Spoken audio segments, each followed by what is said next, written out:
Hello and welcome to Nobody Meets Somebody, the podcast where two comedians who are currently nobody, meet somebody. who is famous. My name is Mary Picarazzi. And I'm Tanveer Arora.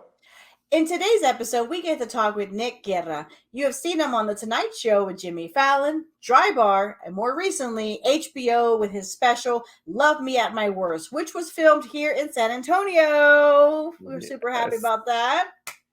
Yeah, I think I remember seeing him long back. I had probably just gotten into comedy. And then I saw him recently. I was like, whoa, this guy just looks very different. It's the same exact guy. Yeah, it's exciting. Well, let's not waste any time. Let's talk with Nick. Right? Hey, Nick, how are you? Doing good. That's all I got. Sometimes that's all wasn't you ready need. for the first question. I have a feeling this is going to be a real short podcast. I was like, I don't know, man. Oh, my camera's on reverse, so I'm trying to fix my hair, and it's got that, See, anyway. that's Yeah, why you do this. Denver That's doesn't why have you that problem. exactly. Yeah, I saw you fixing that. I was like, man, that's perfect. All right, well, we're going to get started with our questions. As always, I have my shiny, handy-dandy red hat. Tanveer, what do you got? Just a piece of paper. Come on, kid. You're supposed to have your Pyrex cup so we can get sponsorship. That's how this works. The next one, promise. All right, question number 1. What would your wrestler name be? My wrestler name? Oh man, I don't know. The Aloof. Oh, that's a good. What would be your finishing move? Finishing move? Or your signature move? Yes. Just would walking away. be casually asking the other guy to just submit. Do we really have to go through this? My finishing move would be me forfeiting the match. That's all right. Oh, that's funny. All right. Speaking of being a wrestler, do you have a hidden talent? I mean, I don't know about hidden, because it wouldn't hidden be like, what is that? Like, would I have never showed anybody? It's just something I do for myself. Yeah. Well, like a lot of comics are musicians, right? So sometimes they play instruments that no one knows that they play, like harmonica. I mean, I used to play trombone a long time ago. So is that hidden enough? I don't do it anymore though. I like to paint. I'm not. Okay. I'm a very boring person. This is fixing to be a really short podcast. I like to read books. That's what I like to do. What are you reading right now? Talent, I guess. It used to be being able to do Gilbert Gottfried's voice, but I think everybody can. Where it's like, I was the parrot, and that's all I got. It's the only. I can't even do it right now. Well, that's awesome. What you said you're a reader. What are you reading right now? I think I was reading. I forget what the author's name is, but it's a book about the 90s, and I just finished Malcolm Gladwell's latest book, Talking to Strangers. Nice. Yeah. I like socioeconomics, kind of. I can't read fiction. I can't imagine. I don't know. I just imagining a setting and all that. I can't do it. But my good brain. Thing your job's not creative. Do it. Huh? It's a good job. Your job's not creative. I know. Sometimes I think to myself, like, I need to figure out a way to be more like imaginative on stage, because I think people think I'm giving a speech sometimes. That's interesting, like an internal critique though. Because not everybody is gonna is out there and overly. There's a lot of comics that are overly dramatic and go out there full. So for your style though, it seems very like this had to have happened to you in order for you to go out there and make a joke about it. Yeah, pretty much. Yes. Gotcha. I can relate to that completely, because a lot of people ask me like, what's your joke writing process? But I'm like, if it's happened to me, I can write a joke about it. But I can't. I'm with you. I can't like imagine scenarios. Like I cannot create this Harry Potter world and just talk about it. I can't do that.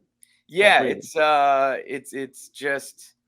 I like reality, but the problem is, I think I like reality. But it's like I've said that I think reminding myself, okay,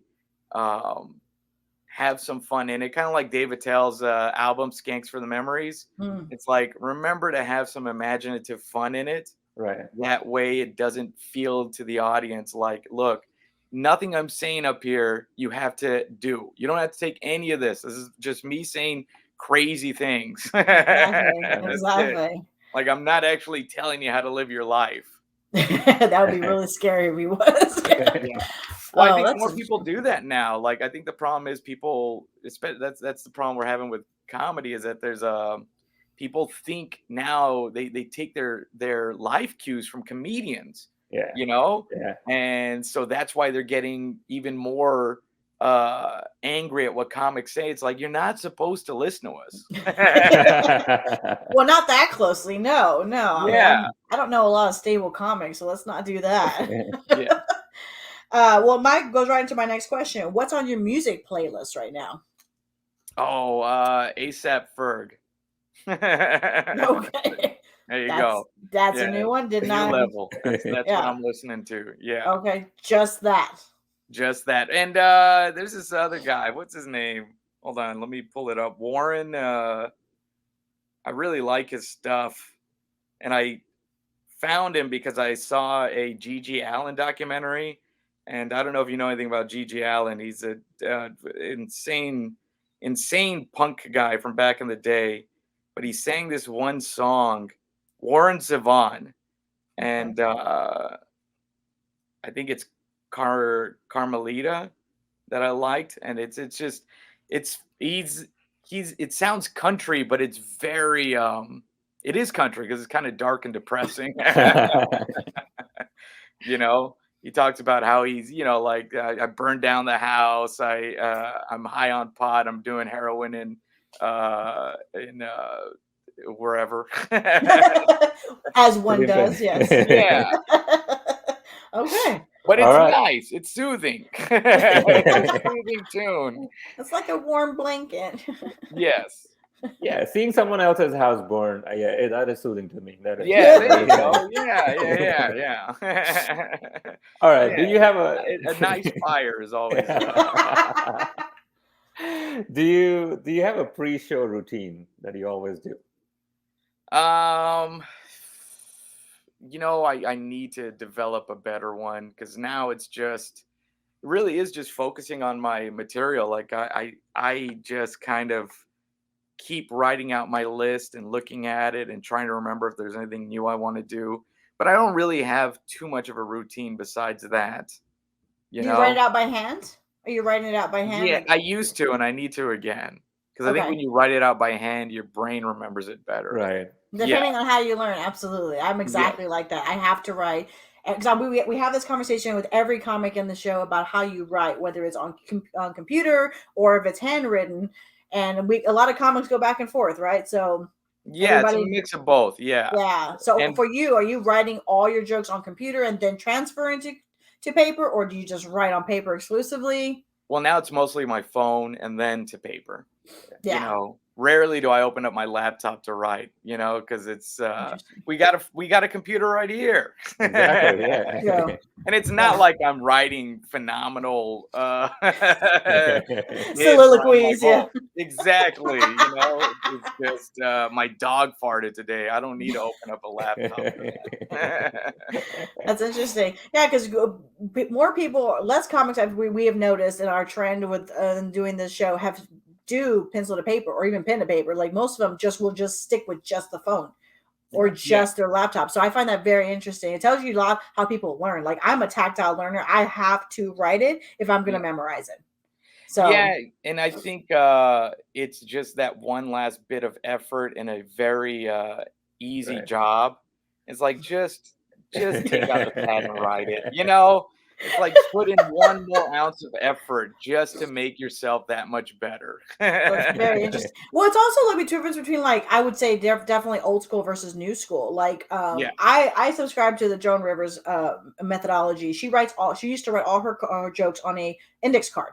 And she had them all categorized by what context it was in: family, sex, whatever. And so I do the exact same thing because I think that's just genius. Like, in case you forget, let's just go back through the files, Yeah, I used to do index cards. I think I have a document that I continue to add through. Every 6 months, I'll open it up, and it's an ongoing, sectioned out. Here's the jokes that I've told. This is where these new jokes fall under. And so if I do need to do a set, like, all right, I'm doing a college, or I'm doing a corporate gig, or I'm doing a, TV taping, I'll go through it, and I'm like, all right, what sets have I done? What could I do? Exactly. I just like the whole card catalog feel of it. Yeah. Not that I have that many jokes, but I just like pretending like I It's have. very detective of you. You should have categories and fill it up later or something. There's I'm going to hire an intern to do that for me. I always want to do it, but I just don't want to do it. But you do feel like, but I will say, like, when you're having, like, I don't know about whether you have these moments, but I have like my low brain moments where I'm just like, what is my life coming to? And you're looking over and it's like, see a body of work physically. I'm like, oh, this actually, like, I've done something. Yeah, I constantly have those moments, especially right before I go on stage. Right before I go on stage, I'm like, what am I doing? Do I even know how to do comedy? What's going to happen? You know what? That'll be actually a great pre-show routine. Like behind, from the green room, have the mic and just say out these things loud. What am I even doing?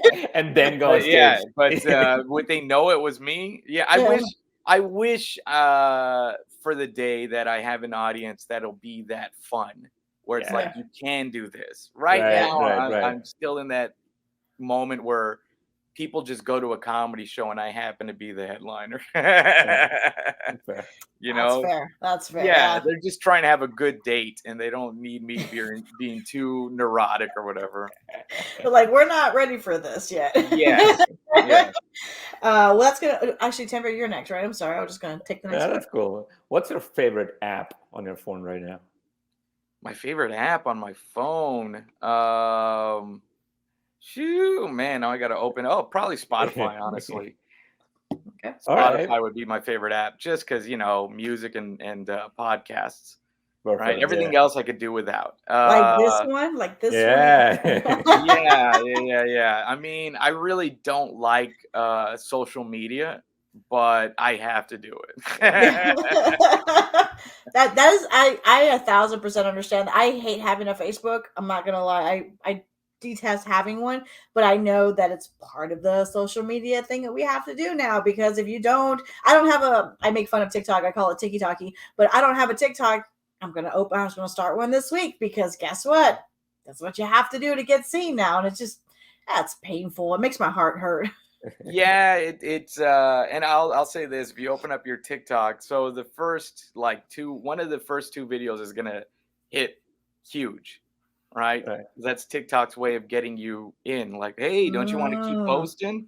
So, and I made the mistake of not posting after that, and now none of them hit. Yeah. How long did you wait to post after that one hit? It may have been like honestly maybe about a month or so, and now it's only like single or double digit numbers, and I'm like, I should have given in. I should have kept up with it, So, that's what I'm telling Tanvir. Tanvir just had a video go viral, so I'm trying to get him to like post again. Yeah, I'm gonna do it. The funny thing is that if your video goes viral, really honestly, if you post it again like in 2 weeks, it'll go even more viral, because it's like people that, like, oh, I remember this, I need to share it, That's funny. Oh, you're talking about the same video or a different same video? Yeah. Man. Okay. Yeah, I'm gonna try it. Try it out. Try it in 2 weeks. You'll see that people will, because the people that already loved it, it's a reminder, because they loved it the first time they saw it. The second time they see it, they're gonna be like, oh, I gotta share this. I forgot I love this. Well, see, as much as I hate on social media, though, like, that's how we get our guests, though. We find and we start seeing who's popular. Like, that's where you came up on my watching. I know. And I was like, okay, let's see. I didn't think I was somebody. That was part of the message. One of the nobodies, and we were going to talk to somebody. It's like, all right, let's go figure out who somebody is. Oh man, but that's how we really do start seeing a lot of comics. Like, one of the biggest things that we try to hit on is getting comics that are on the way up before they get too famous to talk to us. So we try really hard to hit that incline, which is and a lot of it is based off of numbers and Yeah. Well, I think I'm on my way down. No. We are 5 for 5 on our way up, people. So we're good. Best celebrity and worst celebrity encounter. Oh, nice. Oh man. Best celebrity that I've met. I mean, Fallon was absolutely great guy. Very, very nice, very funny. You know, that may be the best. And then Cheech Marine complimented my comedy, and so for me that was huge because I loved Cheech and Chong back in when I was a kid up, you know. So I would say Fallon was amazingly sweet. Cheech was also same, very nice, not at all a diva in any way, you know. Cool. Yeah. Worst celebrity encounter, I can't say it. Oh, he has that look like he knows exactly who it is immediately. Yeah, because you know they're in my world. Ooh. Yeah, and no, a comic acting like a douche. Oh no. That's fine. Just text us. We won't. yeah. I just have to text you because the person that I'm thinking of. Well, there's two. One. I love riddles. Yeah.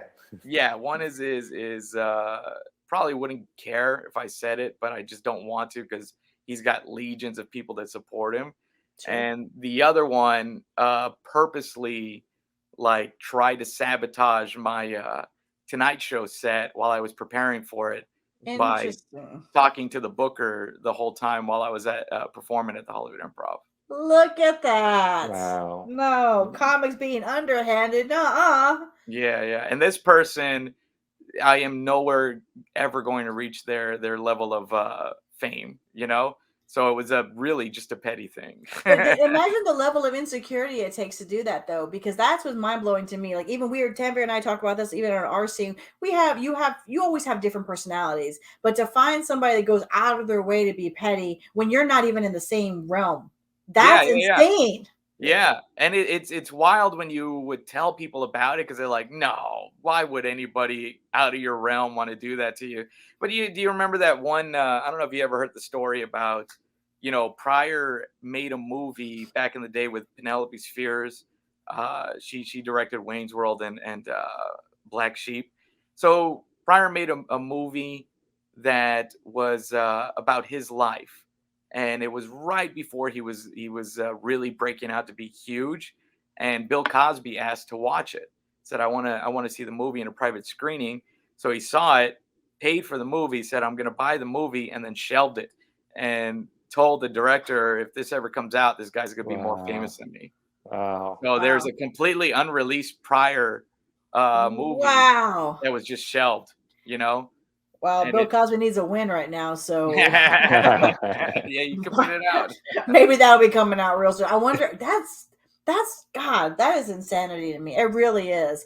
Like I don't understand people that put that much energy into being negative. Like for no about like you being successful doesn't make me less successful. No, it doesn't. Like why? In fact, doesn't it help the scene if more people are successful? Because hey, I know that guy. I might get a spot down the road, you know, as opposed to. Well, you know, and also any comedian who is successful is going to have fans that were not into stand-up. Yeah. You know, and that those people will want to go see more stand-up comedy. So they might be like, man, I just saw so-and-so. It was great.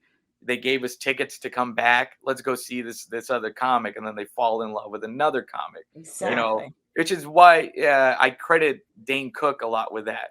Because, you know, everyone has an idea that Dane brought back comedy. He made it again like a rock star form because it was kind of like dying out in the 90s and early 2000s. So Dane was killing it at these colleges, you know, put this idea of stand-up comedy as a fun thing for all these colleges. What they do, they grew up and they got families and they got jobs, and then they fell in love with everybody else. You know, they fell in love with the Rogans and the Louis and Russell Peters and all that because they're like, I want to find more, you know? Yeah. Right. Yeah, the non-traditional audience members are the best because they're ravenous and ready to take on more. And that is an untapped market right now that I don't think that a lot of people have their niches, right? I mean, you have your Tom Segura has his, Bert has his, but to be able to pull somebody out of the ether that didn't even want to go to a comedy show or think about comedy, that's the ones you want to get, because there's a ton of them. Stand-up is a very underground thing still. You know, I've always said that less than 9% of any city are actual stand-up fans. Yeah. That's a big number still. Still very much. Yeah. Yeah, I would have thought less. Like even just this week, I've had people that were well into their 40s are like, "This is my first comedy show," and I'm like, "Ever?" Like that's sad. But yeah, what do you got, Timber? All right, is there a joke you will never do in front of your family? Oh, I don't know. No, I mean, my mom's been at pretty much in front of most of my shows. I was thinking of one the other day, actually. Yeah, you know, it might be if I start talking about hardcore drugs, that would be the one thing. If I start talking about the hardcore drugs that I'm into, is that not for family? I'm like, all right, family, you don't have to hear this. So, well, that's the thing. When we had Eric Rivera on, we were talking about that. So I'm Mexican American, obviously, Eric, and we were talking about just becoming from a Mexican family. Like, there's certain things you just don't bring up in front of your parents. Yeah. And I was like, is that where that's coming from, or you're just like, that's just an uncomfortable topic to talk about? It's kind of, maybe it's that where that's coming from, but it's also just like, I don't want them taking it too seriously, right? You know, because in the end, it's a joke. But when you say, "Hey, I've tried this," you know, and in family's mind, it's like he's doing that all the time. It's like, no, I'm not. Someone needs to move out there. Moment, huh? Someone needs to move out there and help them have an intervention. Yeah, exactly. It's like, look, it's a joke. I have to make it feel bigger, and it feels bigger because I'm talking into a microphone, and everything I'm saying about it sounds polished to an extent. So. But then your family would be like, just moments ago you said you can't be that creative. You cannot create these new scenarios. Yes, exactly. That all happened. Yes. It all happened. It happened. Yes, exactly. Because there's that part too where it's like, well, I can't be that creative, so it's pretty true. They don't need to know that. Yeah. All right. What comedian right now is on your watch list that you're like, oh, this person's awesome. I really enjoy his or her comedy. Oh, there's too many. That's too hard. Let's try one. These questions. Well, let's try one. Yeah. What were the other answers? We've got a lot of people. We don't ask the same questions. We do some research here, Nick. Just so you know. Oh, really? Well, then why did I get this question? Why did you think I need this question? You're like, pass. Yeah. I mean, I don't. There's too many. I don't know what to say. Jackie Fabulous, JC, Carias. You know, Carmen Morales is doing great. I've always liked Steve Simone. I mean, I love Steve Simone. There's so many good comics out there right now that I really appreciate watching them and stuff like that. Those would probably be the if I had my own, like, I want a killer show lineup, those people would definitely be on it. I wouldn't want to be on the show though, because I wouldn't be able to follow any of them. That's what's interesting. Introduce them. So, but we want people who are your fans to watch the show and be like, oh, he also likes these people. Let me go watch them too. No, don't think about my fans. What do you think? Why are you worried about my fans? Because we're trying to get a fan base, Nick. This is not working well. I got you. Well, you know, I actually, like, my fans will ask me the same question, and I kind of don't like the question. Like, who's your favorite comic? This and that. Yeah, because it's like, well, who's yours? And I'll just ask them, who's yours? And I'll be like, that's because they want me to say their favorite comic. And I actually like so many comics, and I'm like, I'll probably like whoever you're going to bring up. Yeah. So tell me who yours is, and we'll just do that.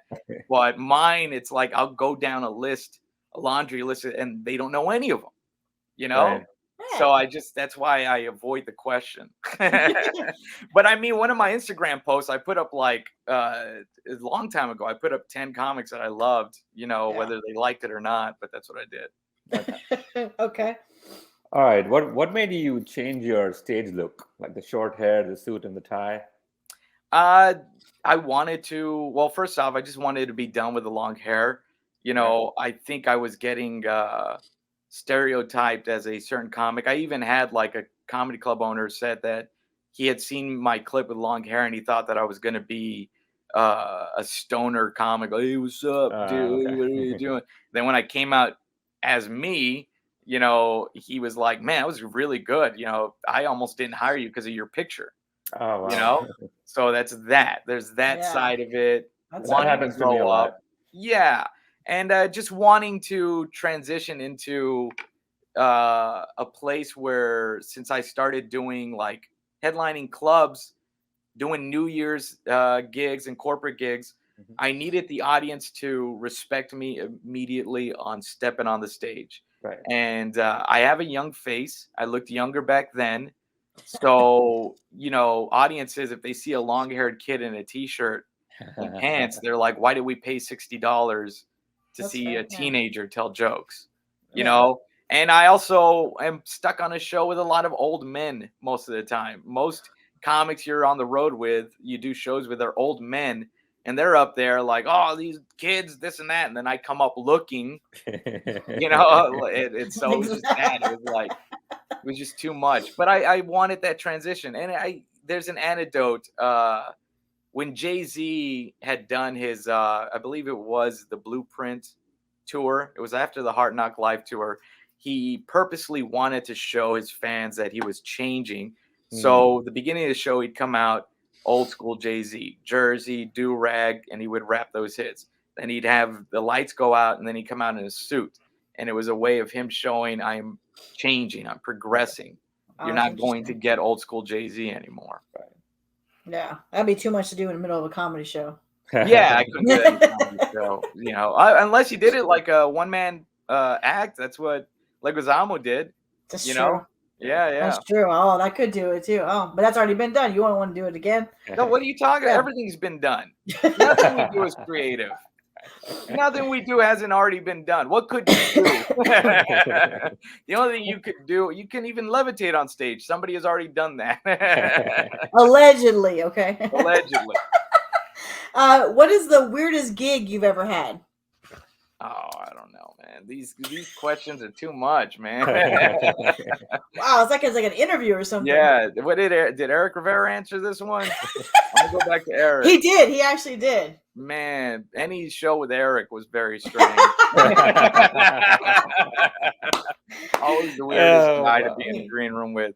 I did a gig. I mean, weirdest gig, I don't know, but I did a gig where I was asked to come do an hour during a dinner break for a coder convention. So, like people that do codes and come up with all the coding for the apps and websites and things like that.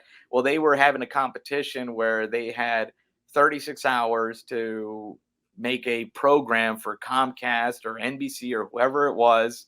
And they would get like a $100,000 check as a team, right? Okay. I was performing on the third day dinner.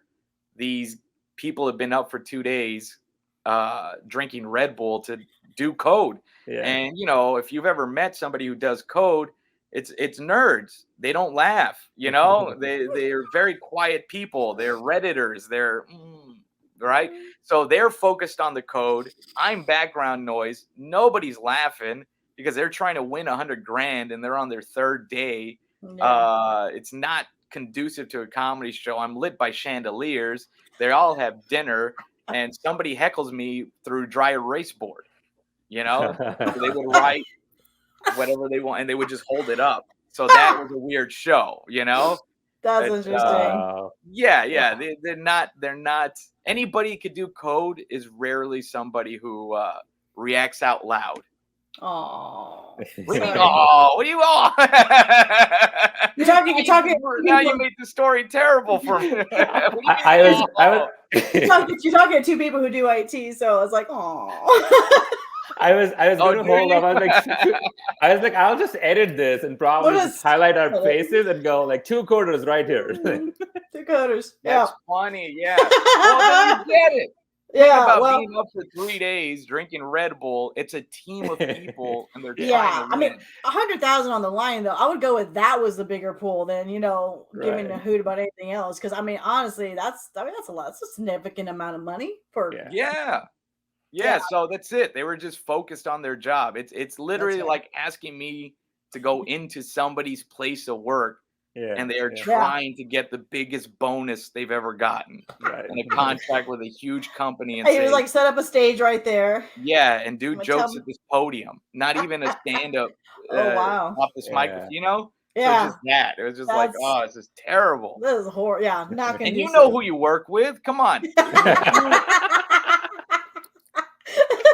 Yeah, those you want people. an audience Those filled with people. coders? No. Yeah, but All coders right. make money. They'll pay the $60 a ticket. Well, they didn't pay for anything. Oh. No, You're like, they no. didn't hire me. They didn't pay for anything. Yeah. But I was happy. The person that heckled me through whiteboard, their team lost. Nice. Nice. Yeah, I had somebody come up to me at the Comedy Store randomly and said, "Hey, you're Nick Guerra." I was like, "Yeah." You remember when you did this coding convention? I was like, "Oh Gosh, man, that's yes." hilarious. He's like, "Yeah, man. Props to you for." But Oh, they and got distracted. some lady criticized my set too. She was like, I was getting my food after my set, and she came up to me. She's like, I used to do stand up. I did it for about 6 months, 5 years ago, and you guys are charming. I had my buddy perform with me too, who also bombed. You guys are charming. You just need an act, right? That's Hmm. what they said, and it's what I Hmm. told her, and it pissed her off. I said, "What are you talking about? It went great." Nice. Yes, that's the only way you can respond to that. That's Yeah, I was amazing. like, I don't know what Oh. you're talking about. It was really good up there. What was her reaction? She's like, oh, really? You think that was great? Oh, okay. Well, I was like, yes. Nice. Love it. All right, I'm gonna switch gears. Not ask you any comedy questions. Oh, Yeah. okay. Finally. Oh my God. What is a Mexican food that you don't like? That I don't like. Mhm. I've never had albondigas. That's something I've never had. See here, mole. I'm not a big fan of mole. So those two probably would be it. That's fair. Yeah. Yeah, we'll say those two. All Okay. right. I'm You gonna got anything? continue the random questions. What is your favorite exercise? Oh, lunges. Dang. Forward Never had someone say that. Wow. Yeah. Okay. Yeah, they're good. They make you feel Forward or good. backward lunges. Yeah, you feel like you do a lot with lunge. You feel accomplished after lunges. That's true. Yeah, pull-ups. You want to do pull-ups great, but you never do them the way you want to. You get through 3 and you're like, that's enough. The lunges, you can knock out quite a few and be like, man, I actually worked out right now. There you go. Okay. All What do right. you got, Timber? I have to ask another comedy question. Okay, all right, no problem, no problem. As long as it's not, what's your favorite, what's your worst? This is what it's gonna be. What's your favorite There question? goes the But rest of my Which question. comic do you absolutely hate? No. It's gonna be us, Timber. Nah, we're not comics. We're coders, remember? We're coders, yeah. I know, damn. You know what? This is not the first time I've said something like that, and wrong audience. One time I was doing a meeting thing with a buddy of mine. We wanted to set up a company to make hosting for events. Like, hey, we're gonna teach you how to host. Mhm. And I said, yeah, because usually events they hire radio DJs, and radio DJs are just not good. They don't really have this and that. And 3 people in there were like, we're radio DJs. I'm like, oh. Nailed Like, it. you're not good. Well, what do you do in that situation? Just like stand up and walk off? It's like, what do you want me to do, man? Yeah. What do you want? You probably hate stand-ups. So what do you want me to do? All right. What's something you never ever want to talk about on stage? Myself. No. I never want to talk about anything comedy career related. I don't Okay. like talking about. I don't like talking shop on stage. Right. I don't want Okay. if I get things unless it's a good story. if I ever happen to have a project where I'm like, oh, this is kind of fun to talk about, but I don't ever want to be the comic on stage that their material becomes about their TV and movie career. I'm not saying I'm going to have one. You know, I don't want to do that. Or I don't want to talk about my celebrity encounters. There's so many comics that have jokes about, I ran into this celebrity, and they're just, the story's never fun. Yeah. You know, other than the name, it's never, it's like, and that celebrity likes their yogurt, and then, you know, whatever it is. Waka, waka, Yeah. Rarely is it a great story. So it's like, I don't want to do that. That's fair. Did I piss it out? You guys also celebrity? No. You guys have, see, I'm worried about saying these things. Look, I'm not knocking on any comic that does it. If you do it, you do it. But you know, it's not your cup of tea. That's fair. That's something I don't want to do. Yeah. Well, I mean, it also goes back to the meat and potatoes of the set too. Like, what makes whatever you're going to say funny? Is it worth even being said? So, I mean, if it's just a shock of, oh, Jack Nicholson, blah blah blah, then yeah, it probably should have been cut to begin with. So, yeah. What show or movie are you watching right now? The Harley Quinn series on HBO. Ooh, okay. Just started that. There's also like the Doghouse series on HBO, which is all about puppies getting adopted. Pretty fun to watch. Oh. Wasn't expecting that one. Yeah, okay. Forge and Fire is one of my favorites. Guys making knives in a competition style. I love that show. I'm obsessed by that. Like, I'm already using all the terminology, like I understand what the hell I'm talking about. But you feel smarter. The billets. Oh yeah, let's get those billets in there. That's funny. So yeah, and loving hip hop, but I don't want to watch it, but it's on in the house. Sure, it's just on. Which is, it's the most ridiculous show ever. All of it's set up, you know. Yeah, it's just so bad. Anyway, I've got one more. What's next on your bucket list? To die.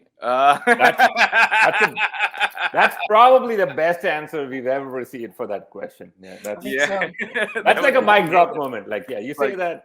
Done. Yep. In fact, when we edit this, Mary, let's make sure that be the absolute last thing in this thing. And then people will be like, well, he died doing what he wanted to do. Jeez. Oh yeah, I don't know, man. I would love to actually finish. You know, I mean, it's mostly like I always wanted to be the type of entertainer, successful person that is able to open doors for other people. Nice. My next bucket list thing would be opening doors for somebody when I'm able to, like a good door. You know, not just, hey, can you get me a 5-minute spot at the haha? Not that kind of, you know, like, hey, let's green light your project, or let me help you get this made. You know what I'm saying? That's like, awesome. There would be nothing better than to get into a place of success and popularity where you can give somebody else the keys. Right. That's awesome. Yeah. Yeah. All right. We asked this question for everybody that does our show. Is our last question. All right. When someone Googles you, what do you want your autocomplete to be? My what? Autocomplete to be? Nick Guerra dead? Wait, do you need a question mark or an exclamation mark? What do you want? Question mark. Or no, exclamation. Nick Guerra dead. Yes, I have an arch nemesis out there that just keeps Googling to see if a news article comes up about it. That's funny you say that, because I literally was telling somebody I have an arch nemesis, and they're like, nobody has that. I'm like, yes, we do. So thank you. You just verified that. I mean, I didn't know I did. Like I said, that one comic that purposely talked through my whole set is probably an arch nemesis. Yes. What was his name again? Her name. Nice. You're funny.